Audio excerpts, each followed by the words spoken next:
खुले विचारों की शीना पेशे से इंटीरियर डिजाइनर थी।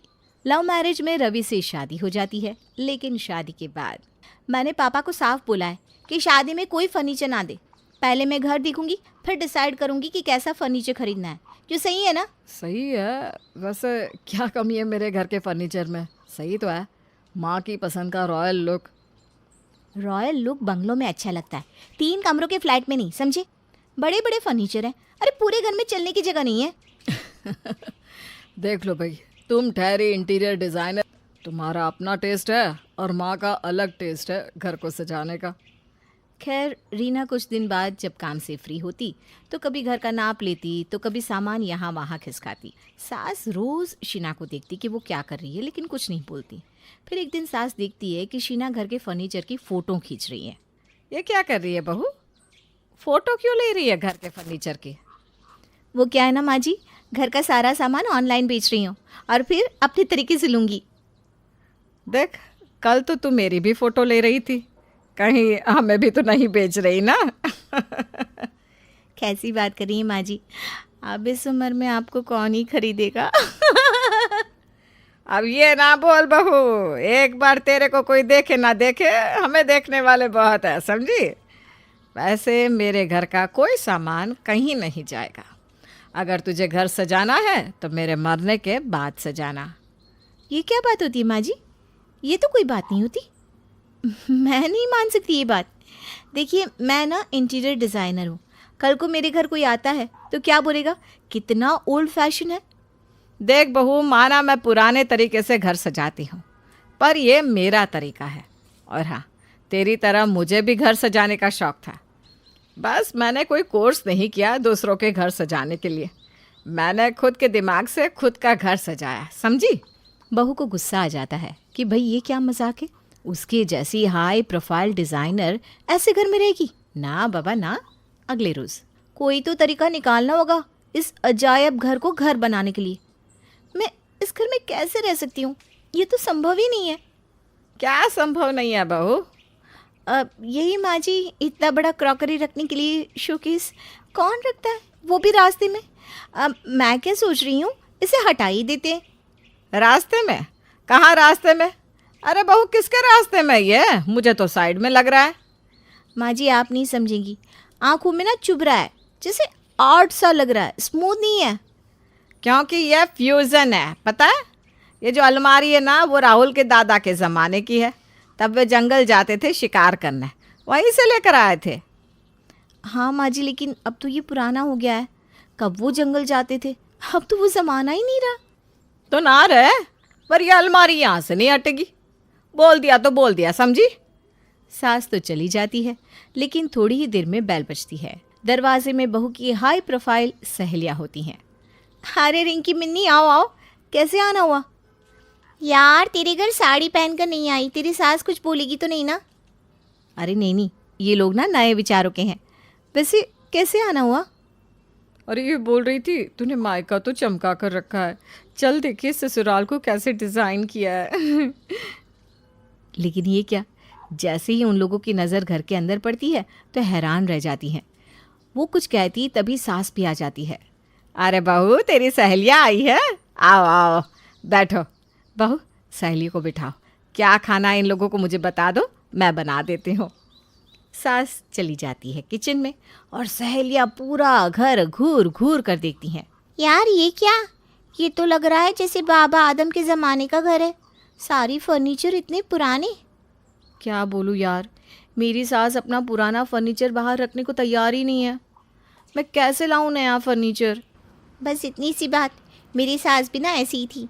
मैंने तो जो गोटी खेली, अब तो वो खुद पुरानी चीज़ें निकाल निकाल कर मुझे देती है कि बेच कर नहीं ले आ बहू। बहू इम्प्रेस? यार सच में ऐसा हो सकता है? बताना यार मुझे भी वो आइडिया, मैं तो बहुत ही परेशान हूँ। मेरे कमरे का बेड तो इतना चूं चूं चूं की आवाज़ करता है कि नींद ही नहीं आती। घर के बाहर वो देख, क्रॉकरी की अलमारी कैसे रास्ते में खड़ी है चाड़ी होकर, जैसे मुझे चिढ़ा रही हो। तू तो मुझे बदल कर दिखा। अरे यार, क्रॉकरी भी इतनी भारी और मोटी है कि एक प्लेट उठाते ही सांस फूल जाती है। लेकिन सासू माँ कुछ भी बदलने को तैयार ही नहीं। तो तू अपने पापा को क्यों नहीं बोलती कि सारा नया फर्नीचर दे दे? अरे मैंने तो वही सोचा था कि पहले इनके घर आऊँगी, घर का एरिया और लुक देखूंगी, उस हिसाब से नया फर्नीचर लूँगी। लेकिन यहाँ आकर तो सास ने जो बुरा हाल कर रखा है क्या बताऊँ यार। मेरी तो सारी डिज़ाइनिंग की पढ़ाई ठप है जब मैं खुद का घर ही नहीं सजा सकती। बहू बात कर रही थी कि सास आ जाती है हाथ में ढेर सारा चाय नाश्ता लेकर। देखो ना, तुम लोग ही इसे समझाओ, आए दिन घर के फर्नीचर को बेचने की बात करती है। अरे सास भले ही इंटीरियर डिज़ाइनर ना सही, लेकिन थोड़ा बहुत घर सजाना तो मुझे भी आता है क्या। आंटी जी बिल्कुल, बस वो वाली जो अलमारी है ना वो थोड़ी सी और लग रही है, लेकिन फिर भी ठीक है। ओके। सास को ये सुनकर गुस्सा आता है। पता है कितनी महंगी है वो अलमारी? तुम्हारी सास से पूछना, प्योर साग के लकड़े से बनी है, वो भी भारी वाला। डिज़ाइन भी मैंने साउथ अफ्रीका के एक होटल से कॉपी किया था। लग भी रहा है अफ्रीका वाला। माँ जी ये अलमारी हटा दो प्लीज़। नो नो, बिल्कुल वाला नो, समझी? जैसे इनकी अंग्रेज़ी समझ में नहीं आती वैसे इनका इंटीरियर भी समझ में नहीं आता। बहू परेशान थी कि ये सास भी ना सारे पुराने फर्नीचर ऐसे शान से घर में सजा कर रखी हैं जैसे किसी राजा का तख्तों ताज। अब सहेलियां भी मजाक उड़ाकर चली गई। करे तो क्या करे। रात में वो पति से बात करती है। अब मैं क्या बोलूँ, तुम तो जानती हो माँ को, अब तुम जानो और मैं कुछ नहीं जानता। अगले रोज़ बहू अलमारी से टकराती है और गिर जाती है। हाय, मैं गिर गई, कोई है? ओए माँ। सभी बहू के पास आ जाते हैं। क्या है, सड़क पर अलमारी लगा रखी है, आते जाते पूछते रहो। यार प्लीज़ यहाँ से ये अलमारी हटा दो, नहीं तो मैं फिर से गिर जाऊंगी। अलमारी से गिर गई? अरे हम तो ना गिरे पिछले 50 साल से, तुम्हें 50 दिन भी ना हुए और गिर गई। तो अब क्या 50 साल रहकर गिरूं? पैर फंसा तो गिर गई। हाँ माँ, अब क्या जिद है, हटा दो ना। ये बड़ी सी अलमारी बीच रास्ते में अच्छी भी नहीं लगती। कई बार तो मैं भी गिरते गिरते बचाऊं। अच्छा, इतना बड़ा तो इस अलमारी के आसपास हुआ है, पहले तो कभी बताया नहीं कि तू गिरते गिरते बचा है। तो अब तो बता रहे ना माँ जी, मैं कुछ नहीं सुनने वाली। देखिए ये सारा पुराना फर्नीचर मैं बाहर कर रही हूँ। उसके लिए तुझे मेरी लाश से जाना होगा। उफ, वही ड्रामा। क्या करे बहू बेचारी, इतने पुराने फर्नीचर में कहीं कहीं तो दीमक भी लग रही है। कैसे घर को सजाए, कैसे ये बताए कि उसने 3 साल बस यही पढ़ाई की कि घर को कैसे सजाया जाए।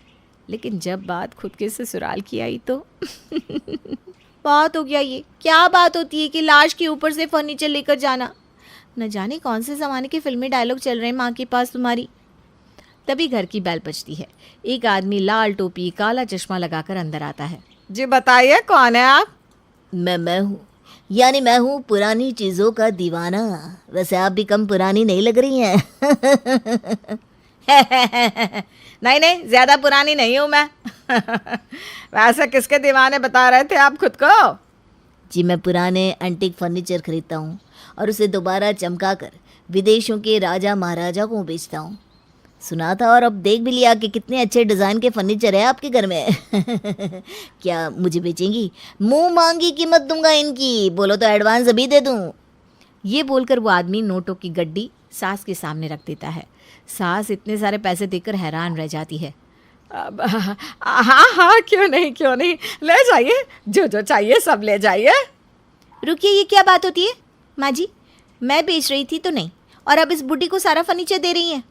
बहन जी पानी लाइए ज़रा, इस बच्ची को मैं समझाता हूँ कि बड़ों के बीच में नहीं बोला करते। जी हाँ, भी लाई। सास जैसे ही अंदर जाती है आदमी चश्मा उतारता है। ओह पापा आप। और क्या, बेटी की खुशी के लिए क्या नहीं करना पड़ रहा है। वैसे शांत रहे, काम हो रहा है ना, होने दे। सास बाहर आती है तो बहू भी नाटक करने लगती है। हाँ ठीक है, लेकिन ये पैसे कम है, एक गड्डी और सरका दीजिए। पता है आपको ये लकड़ी और डिज़ाइन कहाँ का है? वो नाले के पास कल्लू का, वही ऐसी वाहियात डिज़ाइन के फर्नीचर बनाता है। क्या बोला? ये तो साउथ अफ्रीका का डिज़ाइन है। क्यों माँ जी?